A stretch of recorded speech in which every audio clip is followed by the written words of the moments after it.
शिव महापुराण अध्याय 8 कथा 2 पार्ट 8। शिवलिंग उपासना की विधि। शिव महापुराण में शिवजी कहते हैं कि मेरे भक्त, मैं महादेव कैलाश के शिखर से तुम्हें अपनी वाणी में शिव पुराण के अनुसार शिवलिंग पूजा की विधि और उससे मिलने वाले फल की कथा सुनाता हूँ। मेरे शब्दों में वह शक्ति है जो तुम्हारे मन को शांति देगी और भक्ति का मार्ग दिखाएगी।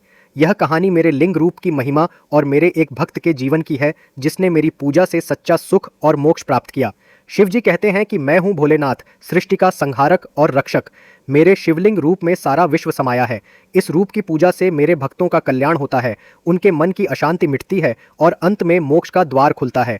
शिवजी कहते हैं कि मेरी पूजा सरल है, पर इसमें तुम्हारा हृदय शुद्धता और श्रद्धा से भरा होना चाहिए। शिव पुराण में मेरी पूजा का जो विधान है उसे मैं तुम्हें बताता हूँ। सबसे पहले ब्रह्म मुहूर्त में, जब सूरज अभी उगा नहीं होता, उठो और स्नान करो। शुद्ध वस्त्र धारण कर मेरे नाम का स्मरण करो। तुम्हारी शुद्धता मेरे हृदय को प्रिय है क्योंकि मैं तुम्हारे भीतर बसता हूँ। फिर मेरे शिवलिंग को स्वच्छ जल से स्नान कराओ। गंगा जल चढ़ाओ जो मेरे जटाओं से निकली है और मुझे अति प्रिय है। स्नान कराते समय नमः शिवाय का जप करो, यह मंत्र मेरे हृदय से निकला है। इसके बाद मेरे शिवलिंग पर पंचामृत अर्पित करो, दूध, दही, घी, शहद और शक्कर।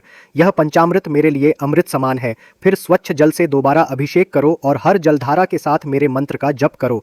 मेरे लिंग पर चंदन का तिलक लगाओ। बिल्व पत्र और धतूरे के फूल चढ़ाओ। बिल्व पत्र के 3 पत्ते मेरे त्रिनेत्रों का प्रतीक हैं, इन्हें श्रद्धा से अर्पित करो। मेरे सामने धूप और दीप जलाओ। धूप की सुगंध तुम्हारे मन को शांत करेगी और दीपक की लौ मेरे तेज का प्रतीक है। मुझे गुड़, नारियल, मिश्री या फल का भोग लगाओ। मैं सादगी पसंद करता हूँ, इसलिए जो तुम्हारे पास है वही सच्चे मन से चढ़ाओ। फिर मेरी आरती करो और नमः शिवाय मंत्र का 108 बार जप करो। यह मंत्र तुम्हें मुझ तक पहुँचाता है।